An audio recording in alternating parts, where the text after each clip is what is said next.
Right. Good afternoon, everybody. This panel was originally scheduled to be from 2:30 to 3:45. It's nearly 2:45 now, so we probably only have an hour rather than an hour and 15 minutes.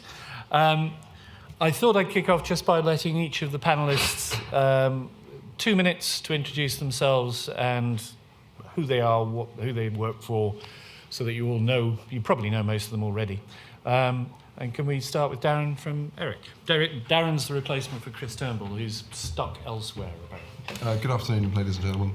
My name is Darren Riley. I'm a consultant with Electronic Research Interchange. I've been a fund manager and broker for the last 30 years, but changed a couple of years ago to focus on one of the more dynamic parts of the most deflating part of the economic universe, which is investment research. Over the last 2 years, but certainly in terms of the dynamic area, independent research providers and platforms are an area of focus. Hi, my name's James Flavin. I'm the Chief Exec of KiteEdge. We are a new company that you will be hearing more about. We'll be launching a product in July this year. My background, I worked for one of the larger independent research firms for 7 years, so I know that space well. We are a customizable search and data layer that helps predominantly the buy side extract as much value as they possibly can from the research inputs they have and from their internal content. So it's a search engine for text-based content, ultimately. Mike Caradis, I'm CEO of Substantive Research. We are a firm that works exclusively for the buy side. And we are essentially, hopefully, one of those conduits that Adam was discussing.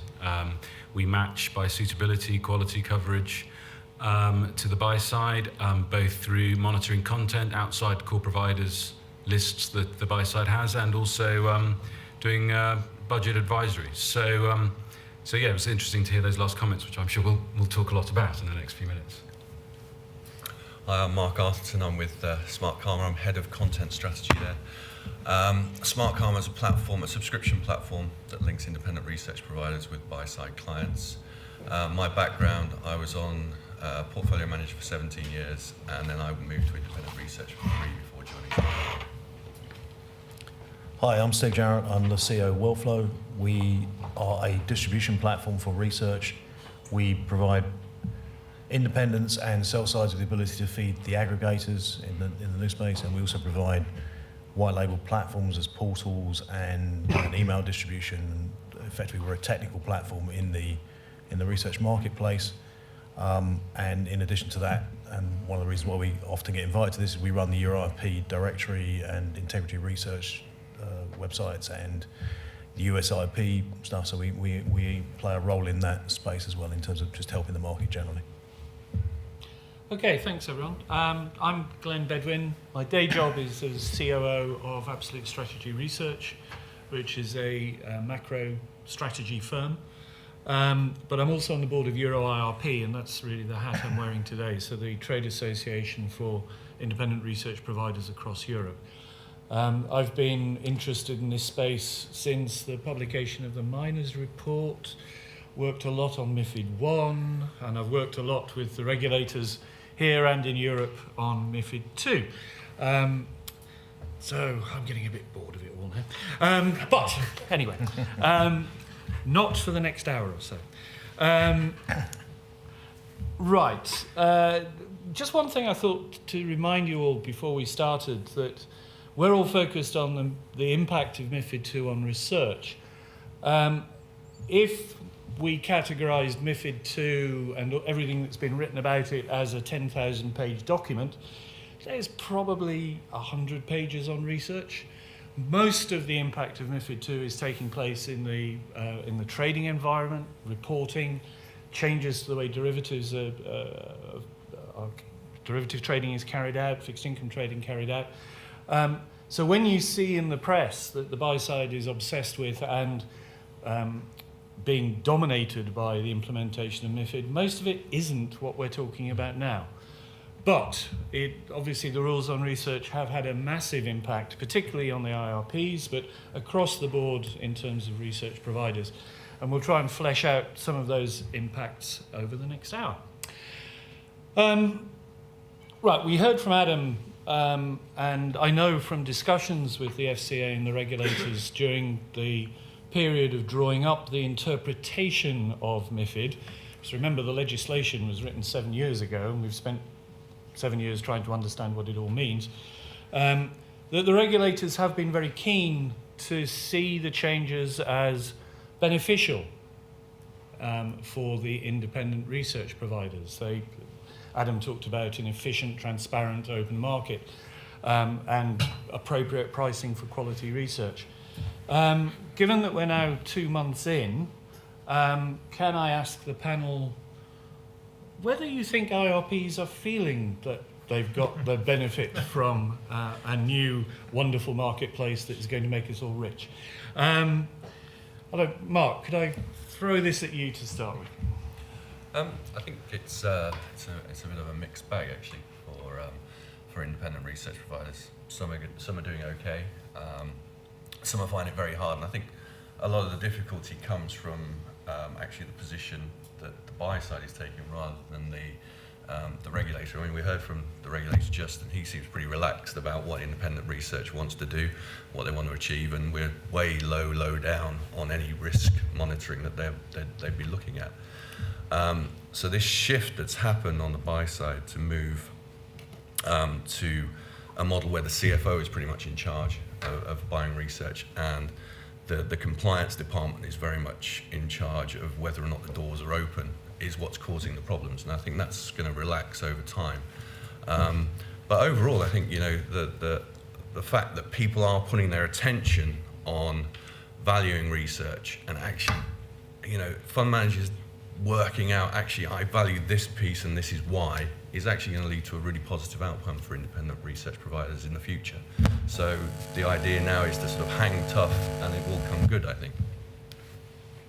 Okay, anyone else want to? Can I? I mean, I actually think there's two things here. There's what's happening in the short term and what happens in the long term. And I think this is clouded by the fact, and probably a lot of analysts who write about the markets would sympathise with this, is there's been a lot of false dawns for the independent research provider community, and everyone said, oh, it's going to be great when this happens or when that happens.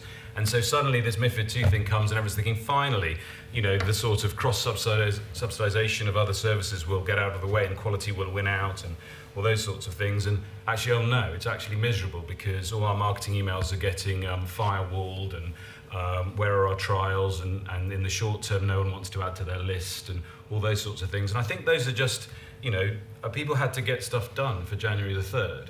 And so there will have been a certain prevailing mentality in a lot of buildings of, right, what's have to have on your desk? Okay, thank you, next desk. And then, this year we'll bed down with it all. But I think there's still a hell of a lot of opportunity, and I still think that those fundamental market share shifts are coming. The banks will go through a very strange year this year as they start to add up how many meetings they've actually had and whether they've managed to make enough money to make that low-cost, written-only pricing justifiable. So I completely agree. Okay, anybody else want to jump in on this particular one? So, I mean, we see a lot of flow in terms of research passing through the platform, and consistently we are not seeing independent research being cut off. So where there's an established relationship, we're not seeing that being taken off the lists of the buy sides. And certainly the very large buy sides have reduced the amount of research that they receive, but the specialist research that are in those lists is still on those lists. That hasn't changed. What isn't happening is they're not all rushing out and buying new research, because as Mike says, it's quite difficult for them. It's been a real struggle for them to actually agree internally within some of these larger organisations who is reading the research and where it's being used. And in fact, we know, we've worked with a few of the very large guys, when they've done the surveys of their staff and said, do you read this research? They've explicitly said no. And then when they've checked the systems, it explicitly says that they do. So there's been a conflict between the PMs and the central organisation who are trying to figure out where this research has been read. So it's not been catastrophic from what we've seen, but equally because of the amount of focus on getting their house in order, there's very little that they can do in terms of that extra capacity of looking at new things. That's it. My impression is that depends upon your positioning as a research provider, and those that have been very well established and marketed globally will be looking at what's been going on with perhaps the UK, then Europe first, and then looking at the US this year. And in some ways, the positive surprises might have come from continental Europe, where people may be starting to pay. But in the States, the ricochet is coming through, and I think a number of people are highlighting, that deflation is still yet to fully hit. So I think there's caution.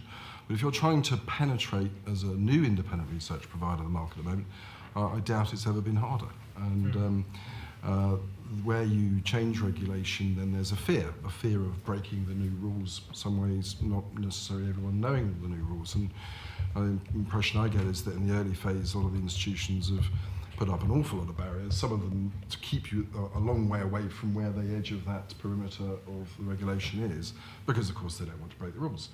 And that's causing a lot of issues for people trying to penetrate. And the gentleman from the FCA's somewhat clarification, on the use of research is welcomed, I think, because people are very concerned at the extent to which they can market, and nobody wants to break the rules. There's huge confusion, though. I mean, I've heard of many cases where senior members of the team have been getting emails from their own team saying, "Can I read this?"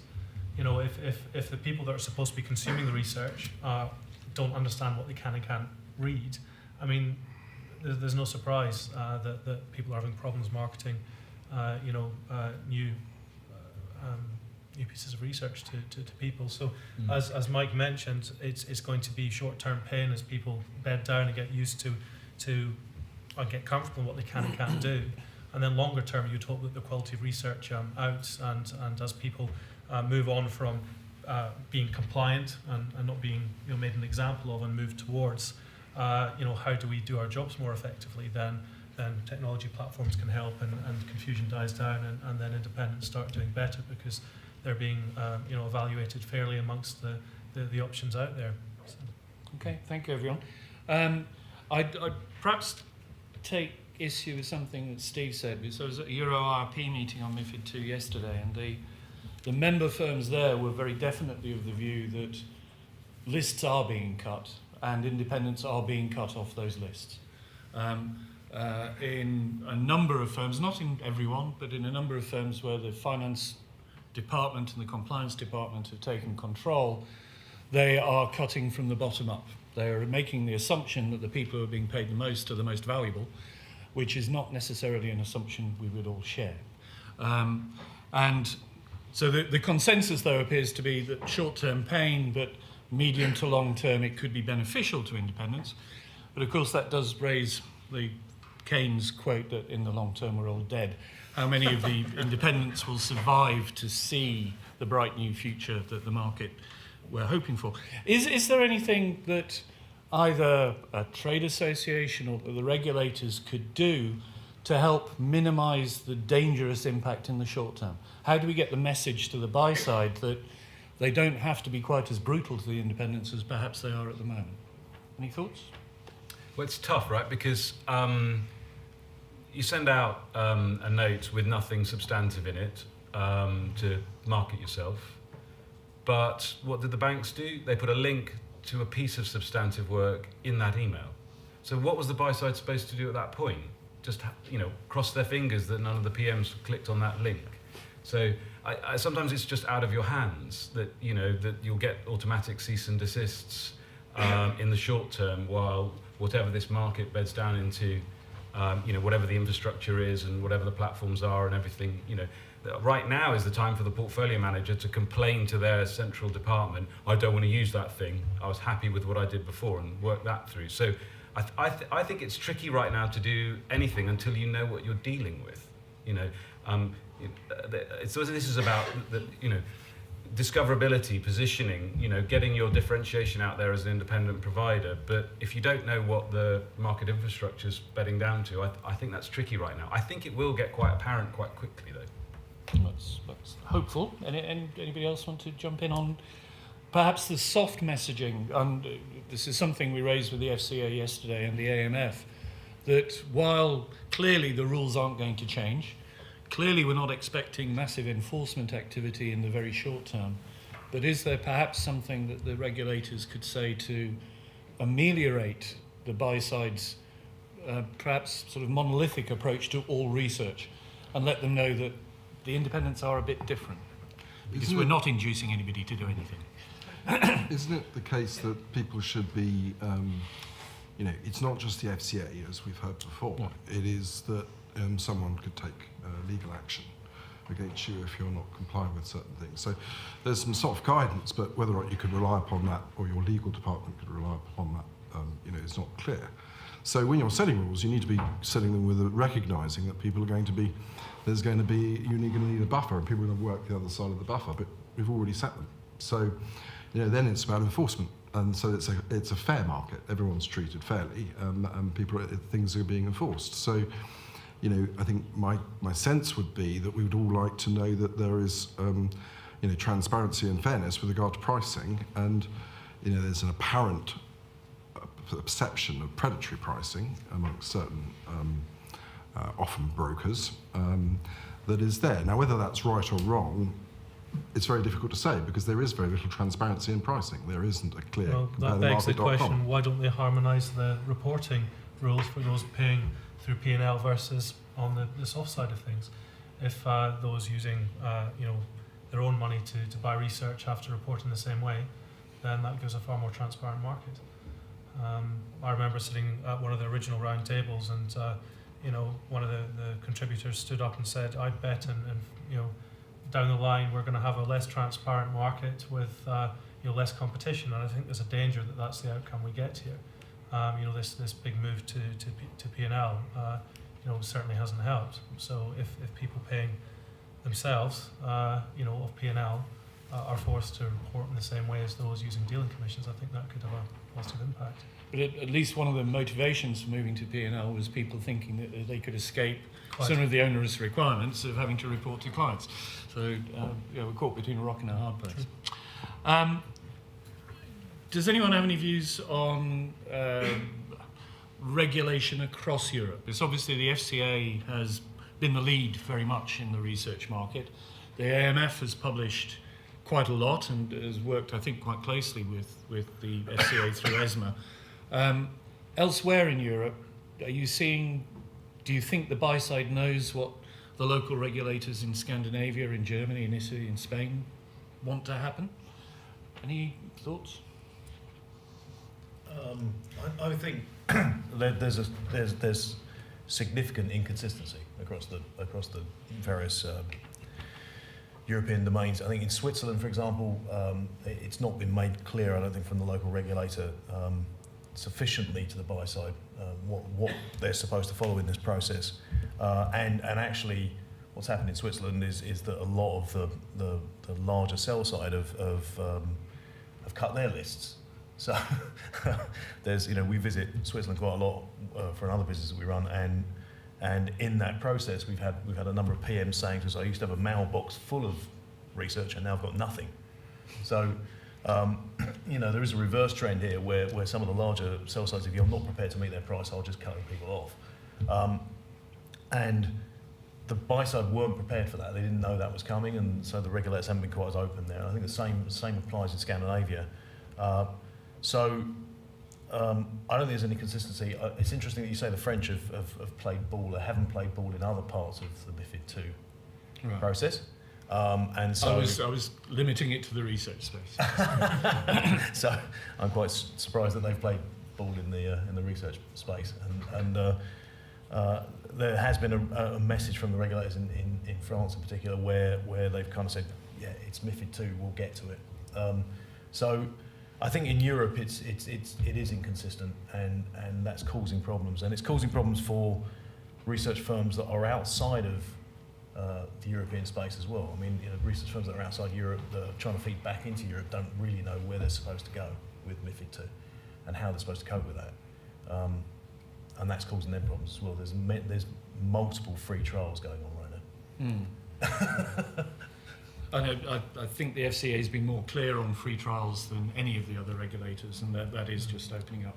Yeah, I mean, I think the point is also, like, to what extent in regulation we've been, the UK has been at the outlier, you know, the going ahead a little bit in a lot of this stuff. So do some of those dynamics follow? So potentially this year we have the day of reckoning that's been avoided through low bank pricing. So there hasn't really been, people have gone one of two ways. They've either gone, well, let's keep the list long and just pay everyone less, or let's cut the list. If you know, a lot of people have gone either of those two ways. But the point is, later this year, a lot of that information hasn't fed through yet. There's going to be a lot of ex-post stuff that happens end of Q1, end of the second half, where there'll be some bad news for the banks, and then the banks will be going in and negotiating in a very different frame of mind, because unless they can get the number they want, then they're all out of a job anyway. So this becomes adversarial only later this year. We haven't had that clearing yet. So maybe that's why it's been so poor for the IRPs.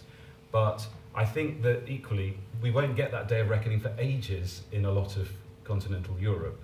We might have that here, so that might be good. So it might be the first time that you feel a good thing by being on the edge of it, and then you'll watch some of those less helpful dynamics still continuing rest of continental Europe. Can I just build on that response a little bit? You're saying the banks, when they face the day of reckoning and they start losing research revenues from the buy side, they'll be sacking all their analysts. Well, surely they still need their research departments to service their corporate business. They use it to service their wealth management business. They use it to service the rest of all of their businesses. Perhaps investment bank research is just exhaust, and they can afford to give it away to the buy side because the cost of production is covered internally. Yeah, but their pitch will be less compelling to the buy side. Therefore, yes, they could go free. But the point is that the buy side will have become more resourceful by then, and will have changed behaviours to a certain extent. So I just think there'll be more of a willingness to walk away from each other at that point. Okay. And a personal bugbear of mine, I think you mentioned earlier that people want to obey the rules. And I'm sure that's true of the IRPs. I'm sure it's true of the buy side. I suspect that the sell side, the big banks, want to get as close to the rules as they possibly can get away with, rather than obeying the spirit of the rule.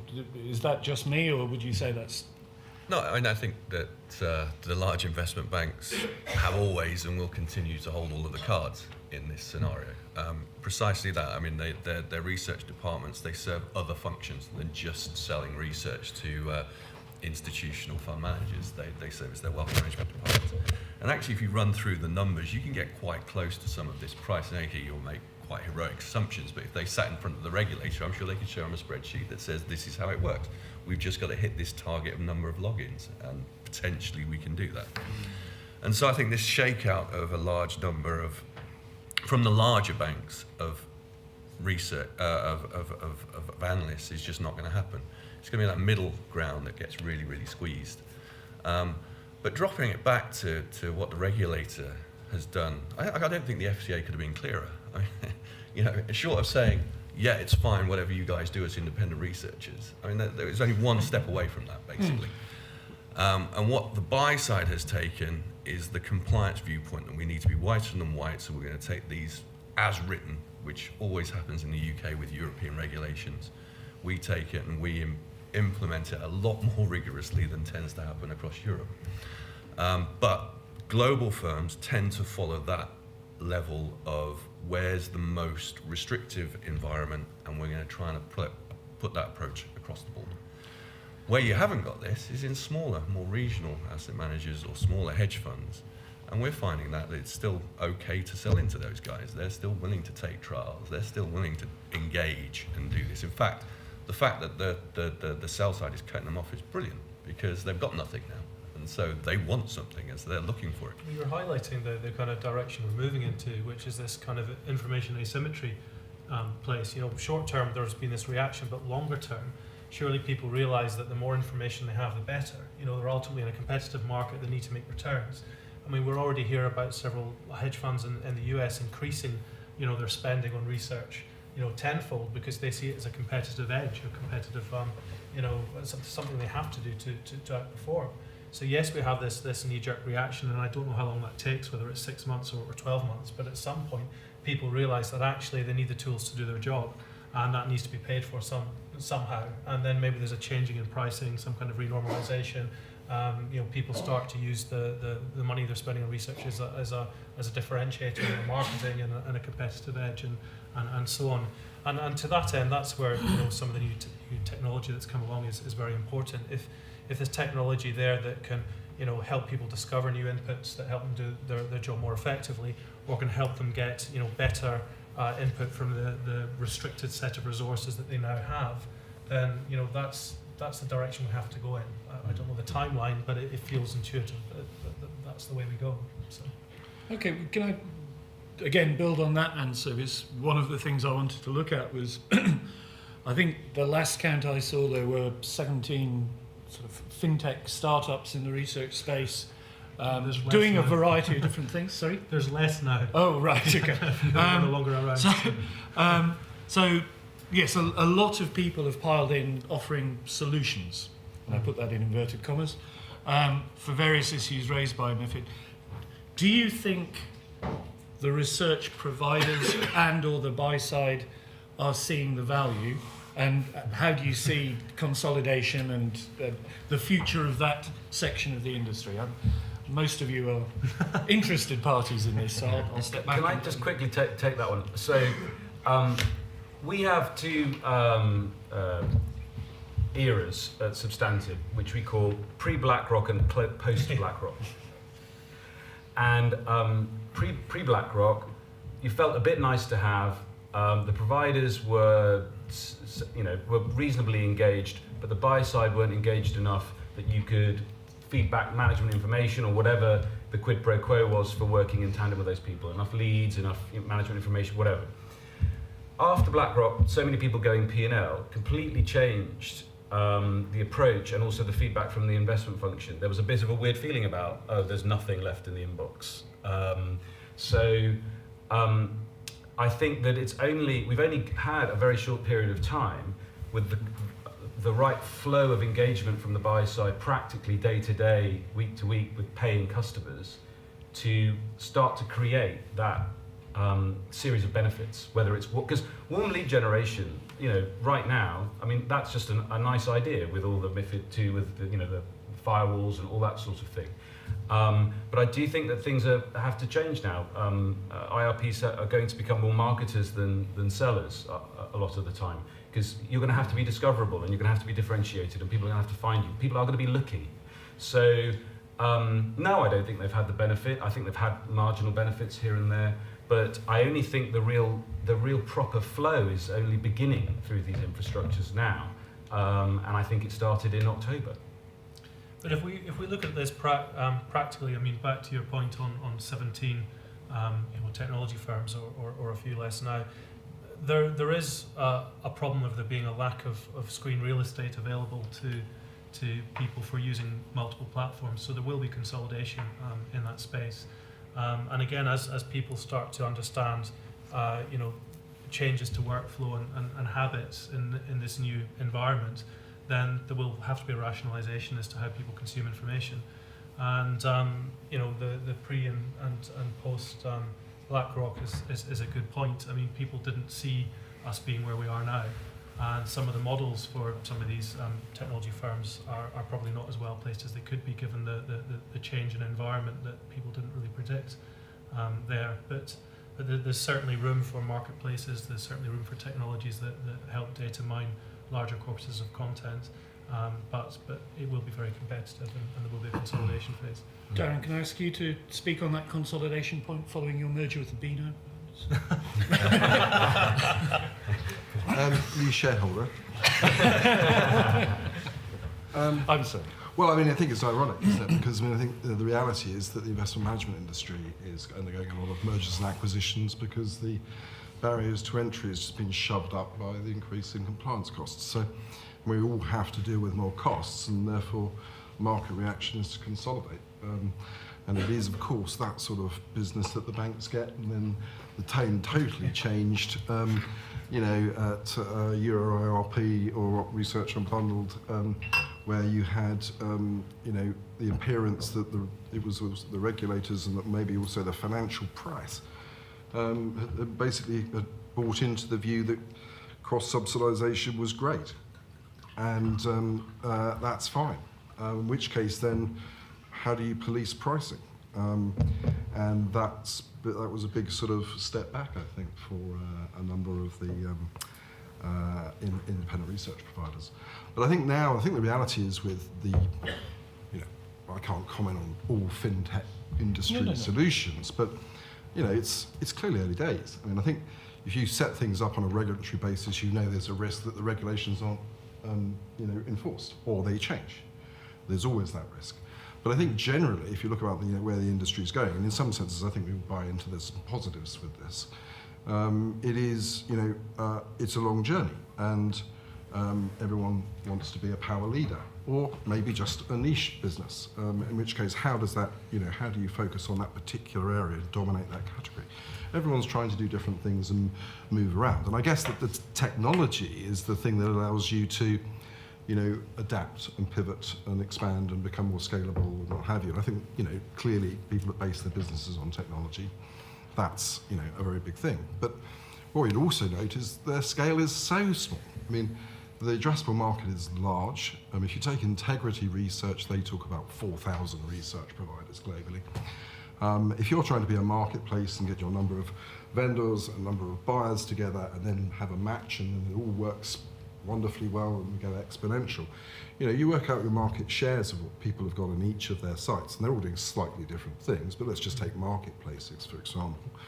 There is just not enough matching unless you decide to go first for a category and get the matching in that and then move on thereafter. If you go global all asset classes, it's quite tricky to get a decent match until you get enough market share in vendors and market share in other things.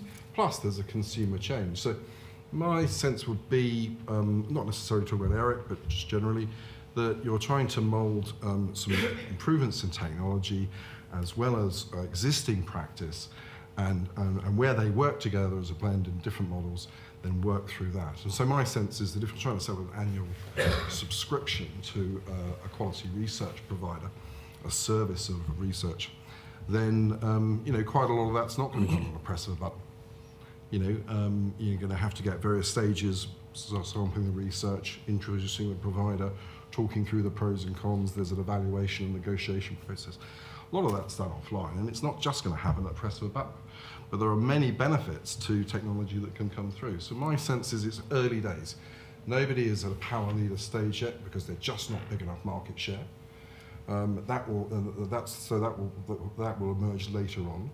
And I think that there is an issue of trying to leapfrog ahead of consumer activity and say, well, everyone can use just the technology. Well, actually, most people are not permissioned to buy individual pieces of investment research in institutions. They're just not permissioned yet. So, funnily enough, you're not finding an awful lot of individual pieces of research being purchased. But that will change over time as people come through. So my sense is it's early days, people are going to be flexible, well-resourced, and looking forward, and I think that Eric has made a step in that direction. So, Steve? Yeah. Just had a quick comment on that. So I think the research industry is generally, since 2002, 2003, when the internet bubble burst, and everything stopped in the research world, and people didn't really invest in research platforms, it's been underserved. There's been very little technology applied to research over the years. I think if you look at the big four, they just kind of load it in and hope for the best. And I think it's a big shift in the market now that there are new aggregators, that there are new ways of discovering content, and there are new ways of trying to search that content and categorise that content, and I think it's a very good thing. So I think it will help the industry as a whole. It will shift the way that people look at research and discover research, and it can only help the independents, I think, in that there is a window for them to be advertised in now, in a number of different spaces where they probably wouldn't be found, and most of them didn't bother feeding the big four, because why bother, right? When you're 250th behind the 250 reports that Merrill Lynch just published, then you won't get seen. So I think that's going to change that landscape. There will be some consolidation, clearly. There are more coming, by the way. So the 17 is going to go back to 17. So there is, there's a continual shift, and I also think there'll be more firms and more views on this kind of stuff as the banks invariably reduce some of their headcount in some of the areas. So there'll be more independents and there'll be more technology firms coming. So it's a changing landscape. It's not going to finish here. Yeah, and everyone's doing different things. I mean, what's one of the things that we've got right now? We know the highest conviction piece of research on twin deficits in the US dollar. But the point is, we can express that through lots of platforms. And one of the things that we've done is obviously we've got to know these platforms, and we have clients telling us to integrate with those platforms. So that tells you things are changing. But how far has the onboarding system for those platforms happened, and how much is the habits already bed that? Well, not at all. So it is very early. Sorry. The thing which I'd add to this, I mean, the first point about empty inbox, I'd quite welcome that as a portfolio manager when I was a portfolio manager. It's quite nice. And I think as well there's the risk to the aggregators that you end up with way too much to see and view. Then the secondary thing, I think this technology revolution has been going on for quite some time actually. There are some, not platforms as such or aggregators, but some big players in the independent research space who have some amazing technology. And they've been rolling that out to their clients, and they've just been doing it under their own brand. And so that's been going on for a long, long time. I think the problem we have is that within a conservative society, the buy side is probably on the far end of conservativeness and doesn't take revolution well. But the fact that research reports that you could have got in the 60s look very similar to the way they do today is part of the problem. The supply side really hasn't changed as well. And so that revolution is being now triggered by MIFID II, I think, and by technology. Because technology wouldn't have turned up without MIFID II, more or less, in this space. And so the opportunity set is huge, but to sit here and work out which model is going to win is impossible. It's just great that there's lots of people trying, and we'll settle down at a model that actually will work. And it's great for independent research providers in one way. It's opened a lot of doors, but which door do you go through? Mm. So it's the sort of Mao Zedong view of let many flowers flourish and see which ones survive. Yes. Okay. That's That's the marketplace. Let's pick up on that and move forward a bit more. So the future of research. I think we all know that research is very similar to what it was 20, 30 years ago, at least printed and distributed research. Two questions then. Firstly, the elephant in the room. How do you see the total spend on research developing over the next couple of years? And then secondly, what about consolidation or changes in structure in the research industry rather than in the tech industry? Right from the investment banks through the regional brokers to independents. So views on how the world is going to look in, say, 18 months' time, if you can. Anyone wanted to go up for that? Well, rather than have an awkward silence, I'll start. So I knew I could rely on you, man. No one knows. If you'd asked me 2 weeks before everyone went P&L, was they all going to go P&L, I'd have said, I thought it would have happened in May, but now it hasn't. We've probably got a bit longer to go before we find out. So anyone who thinks they're an expert on this stuff is wrong. But having said that, I think, of course, things change. But the key question is, does quality win out more or less? In the end, quality will win out more because you can already see people getting more resourceful. And your comment was MIFID II made technology happen. Well, what does that really mean? That means that somehow people started to care about stuff they didn't really care about before. But I'd argue that it was an accelerator. People were already getting pretty good with their research budgets in comparison to 10 years previous. There were a lot of quite rigorous procurers of research on the buy side already. So I think all these platforms proliferate. I think there is that vaunted market share change towards independent research. How big it is, I don't know. The banks will always be there, and there is lots of good bank research out there. But how it's delivered, there's a lot of people out there who want to be able to manage those messages in lots of different ways, and some of the technologies that have come out and some of the bigger independents are exactly about that. Is, can I read it when I feel like reading it, extract the signals, aggregate the signals when I want to, etc. So I think, but the key about that technology is it was always with one content set. So its gravitational pull wasn't that strong. It was more a defensive thing. It stopped people cancelling that provider. Did it make them loads of extra money? I don't know. So I think one of the things about all these technologies is maybe we can start to allow the buy side to manipulate this information, read it when they feel like it, extract stuff when they want to, use it in different ways. So I think, yes, it won't be PDF and it'll be delivered in lots of different ways. In the end, it's still about insight on the independent side. So that as long as you're committed to that, you'll be all right. So, in terms of talking about what's being spent on research, and if you look at it, aggregate it up, so what's being spent internally in buy-side firms on the people doing research internally, if they've got houses, what's being spent at the sell-side firms, and what's being spent by independent researchers. That whole pie, there's an assessment going on now. Do we need to spend that much, especially given that active management is under pressure and active fees are under pressure, more importantly? I mean, that's the real problem. So I've heard the anecdotal evidence that a lot of people moved research payments onto P&L to push back on the pressure on fees, to say don't cut our fee this year because we're taking this onto our P&L, and so we're doing this for you, so don't pressure our fees. So there's that kind of argument going on. Now, all of this research that goes on, there's a real problem, isn't there? So you've got, across the globe, say you've got 1,000 people looking at Samsung. That's not particularly efficient in terms of working out what Samsung does, listening to their the latest conference call, etc. What it boils down to at the end of the day is you've got the individual who needs to make a decision. And how do they get to that decision in the most efficient way? And I think that's what's going to happen over the next 15 to 20 years, is the amount spent is going to go down, but the productivity is going to go up, which means there's going to be a lot less people actually doing specific things. And maybe there'll be people doing different things in investment research in different ways to add value. So I think that whole revolutionary aspect about the way the investment community views research is just starting.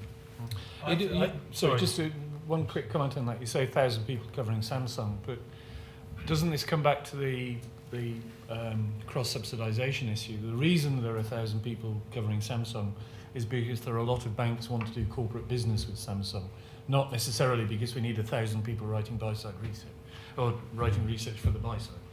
Fair enough, but there's still thousands of people in buy-side houses looking at Samsung. I personally think there's going to be more of a structural change over, maybe not 18 months, maybe slightly longer. As this information asymmetry kind of story plays out, I think that more and more buy-side firms realise they need to take control of how they're consuming information and not rely on third-party platforms.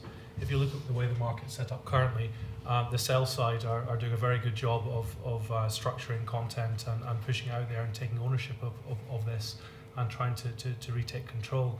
I think there will be an acknowledgement, certainly within 18 months, that doesn't, the way they see a market developing isn't necessarily in the buy side's best interests. And I think you'll see more and more internal projects as asset managers for them to better manage their knowledge flows and better extract content. I think actually the technology is a story, but not necessarily a third-party vendor story. I think it's could be more the buy side putting in place their own platforms. And to Darren's point about there being many platforms but having specialisms. One firm's very good with independence. The sell side are good at the dealing with a 750 bank and broker. Houses and less so at independence, expert networks, and so on. I think there will be an acknowledgement that there's a huge body of information out there that can help people do their jobs. So how do we best monitor that and extract value from that to help us with individual mandates and so on? Okay, thank you for that. We had a couple of mentions on quality winning out over time.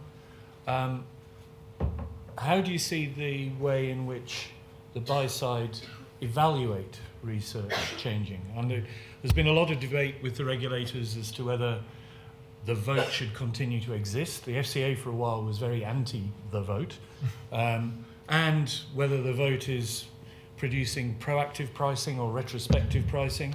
We know that there's lots of platforms measuring activity data, and we suspect that the Finance Department's compliance are measuring the height of the pile of research rather than looking at what the quality is. Any thoughts on how that's developing and how it could move forward? So I think the value of research within the buy side is a difficult thing to measure, because obviously they've been driven to some extent by the sell side, who have kind of put value on the research because that's the way the market was driven. I think that will change. It's going to change in terms of both the need for research as written reports, but also I think the interaction levels of meetings with the analysts and direct access to the underlying data that's behind the reports will also need to shift a bit. So I think what we've done so far in the market and what seems to have happened is we valued the PDF, and that's great. But behind that, there is also how did you get to that value? And I know certainly in dealing with some of the hedge funds, we've talked to a number of people who've just said, if you could just feed me sell or buy changes, forget the report, I'll pay for that. So I think there is an element of the data is not being mined. That will change the value of and the layers of information that are being sold. It will become a much more data-driven market than just a report-driven market. And when you move to that market, as we all know, happened with market data pricing, when you move to market data pricing, it becomes a more commoditized thing. But it's much easier to figure out the capital value of some of that stuff. So I think that will shift. And the buy side at the moment have just really gone in to value the research based on what the sell side have told them or what the independents have told them, and that will change as they go through the process of figuring out what they spent on research. They will figure out whether they spent it in the right places. That will shift a lot. This is a new process for the buy side. They just don't understand it, and the reason why many of them went to P&L wasn't just for the fee protection. It was because they just didn't have the capacity to do the budget and understand how they were going to pay for this stuff and break it down. So I think that's part of the issue that's forced P&L on some of these guys. I think those are all really good points from the aggregate level. I question it from the individual level. Lots of portfolio managers know exactly which pieces of research are important for their process and may not be able to put a dollar value on it. I think that's the real problem, is that they know it helps and it has helped, but being able to, it's a virtual impossibility to put one piece of research next to another and say, this one's worth $3,000, this one's worth $2,000 to my process. It just doesn't work that way within. And then so you try and aggregate all of these people saying it doesn't work that way, then the only approach is the approach that they've taken, is to put it onto P&L and put it into a big bucket and say, in aggregate, this is what we're going to pay. So I think a lot of this is going to be broken up, and a lot of sort of value discovery has got to happen. But how that happens, because we still don't have the tools to do it effectively. Is there a conflict inside the buy side? Because doesn't the fund manager want to have all his success ascribed to his superior intellect, not to the external research that he's brought? I think that's been. I don't think that's been too bad recently. The people defend what they need. Okay. So there is that dynamic, but I very much agree that I know what I need. I know what fits my process. Now you want me to come up with a number. I don't know how to do that. And I think what's really interesting now is we've got somewhere on written.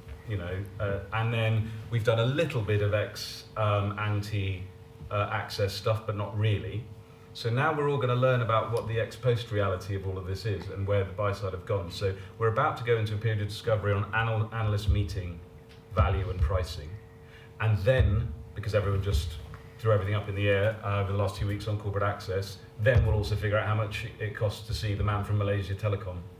So I think one's a commodity. The Malaysia Telecom guys cost a certain amount to get here, and yes, other people will value that meeting differently, but the bank will see it as, no, it costs that much. I'm not so much going to be pricing that very differently to people. But with the analyst, they're going to be looking and they're going to be coming up with different numbers, and the buy side are going to come. So I think in terms of valuation, yes, it's been hard, yes, it's been a mess. People have found a way through for now, but now we're going to get to the analyst access piece. I think it gets really interesting, and that's where I think the shocks are coming, and that's where I think the this year, why this year is such a period of change coming ahead. I would say that price of research is clearly thumped down, apparently, from the broker's side. That has raised a lot of questions at fund managers about not wanting to make a mistake in valuing research because this thing just fell. Therefore, I would value it here, but this just fell enormously.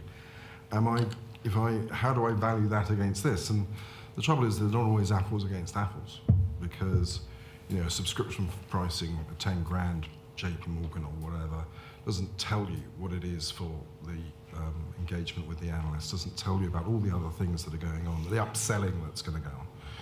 And so there is this uncertainty about how to value or how to be seen to be valuing. Even if you think for yourself it's the right value, this is the right value, am I going to be seen to be saying the wrong thing if I've just signed up for 10 grand for this?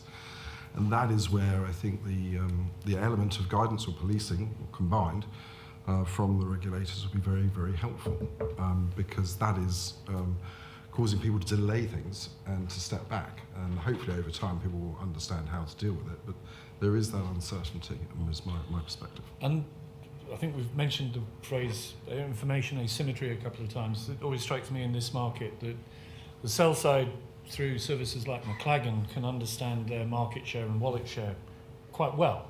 Not precisely, but really quite well.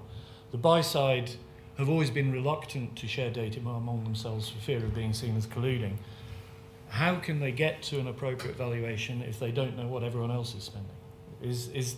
Do you see any movement towards some sort of research benchmarking, research price benchmarking? No comment. But no, I think what's interesting about what you're saying is, well, obviously people are, but what's driving prices? What's driving prices are two things. The people negotiating for the buy side have had a certain amount of whatever you do, don't lose me, these people. So there'll be some anchors, and then there'll be anchors from the sell side. Well, what are the anchors from the sell side? Walking in, how big is the building? How what are the assets represented, and what do we need to take out of it?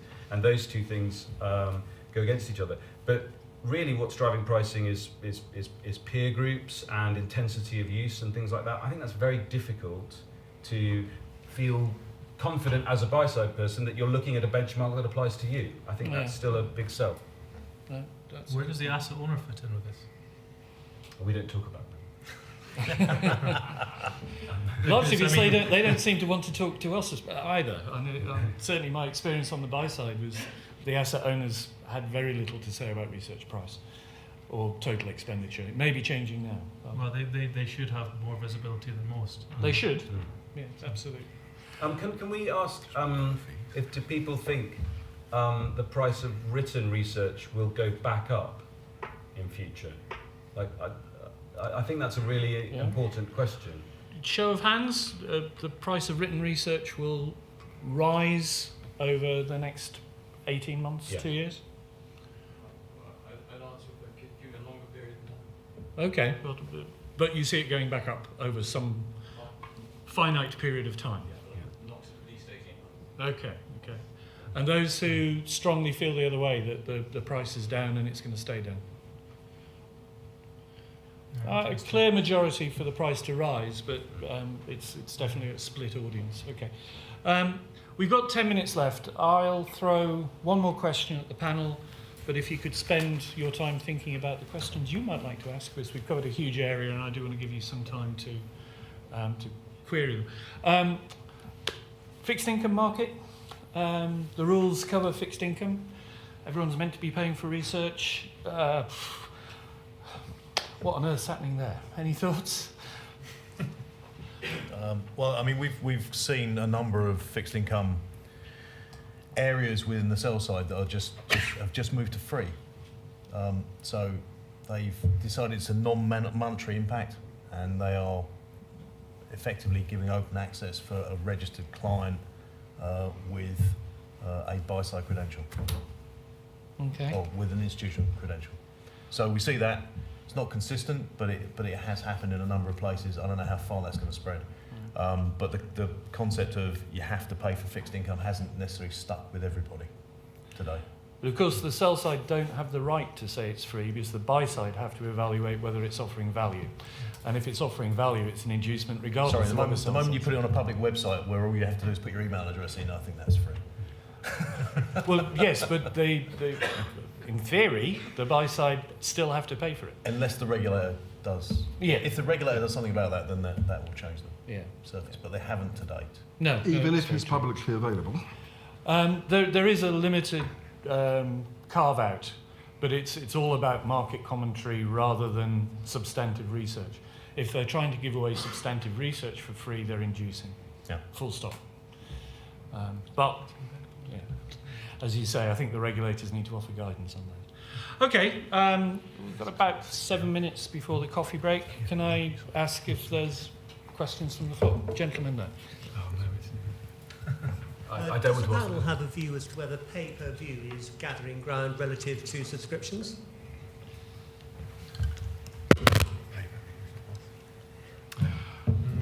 In my opinion, from the limited visibility that I have, but the visibility I do have, is that it is starting to pick up, but it's still a very small amount.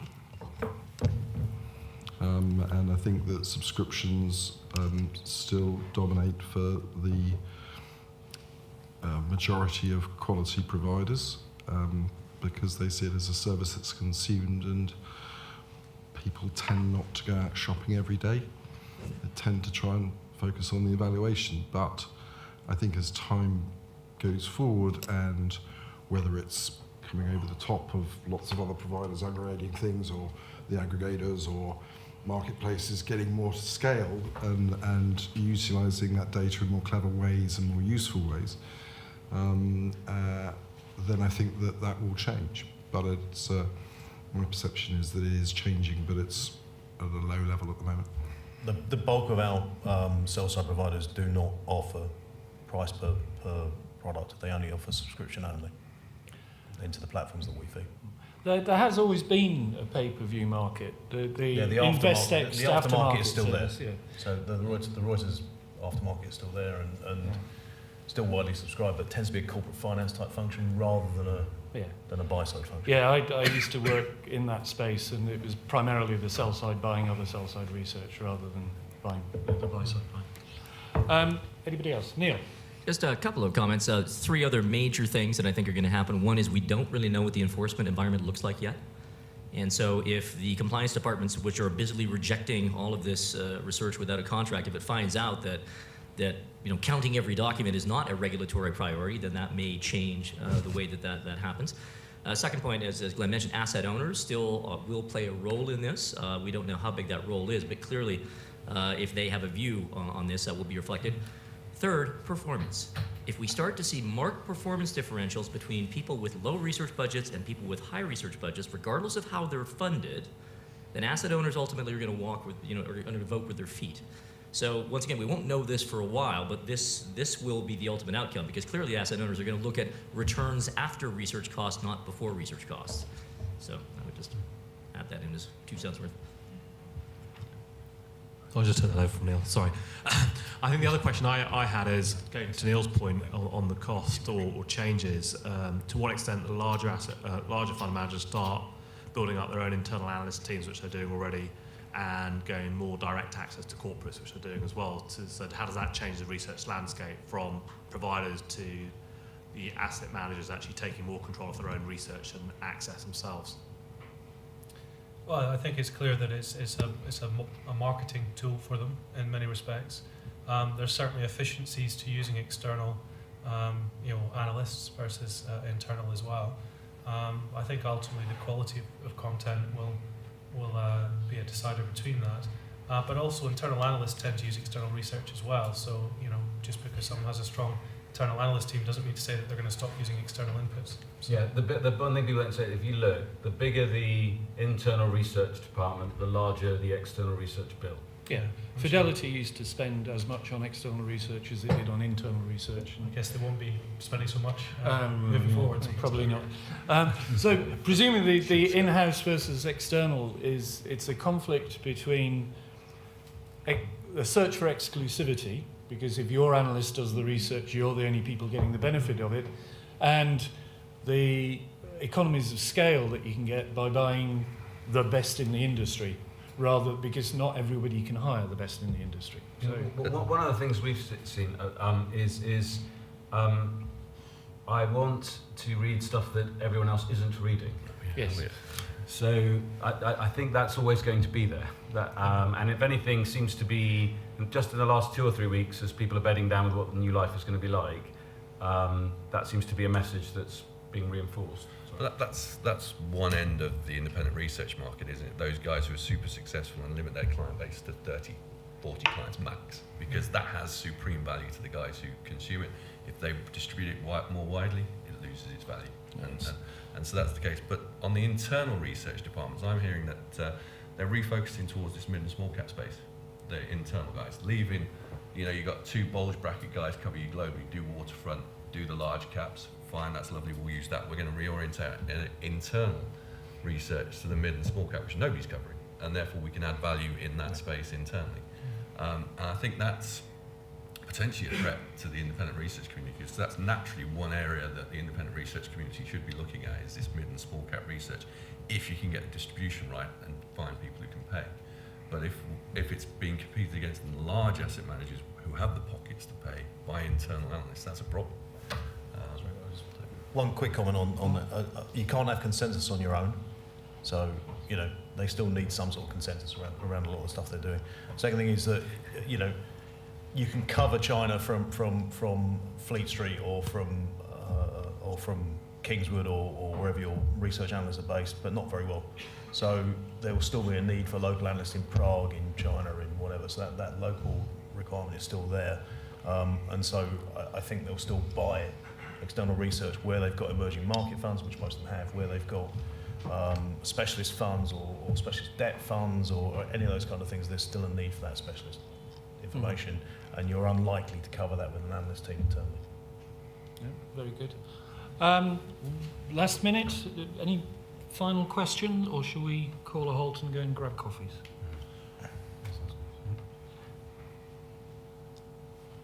Sorry. Let's leave that guy. Oh, right, okay. Well, in that case, we're almost exactly on time. So thank you to the panel. I think it's been a very informative session, and please show your appreciation.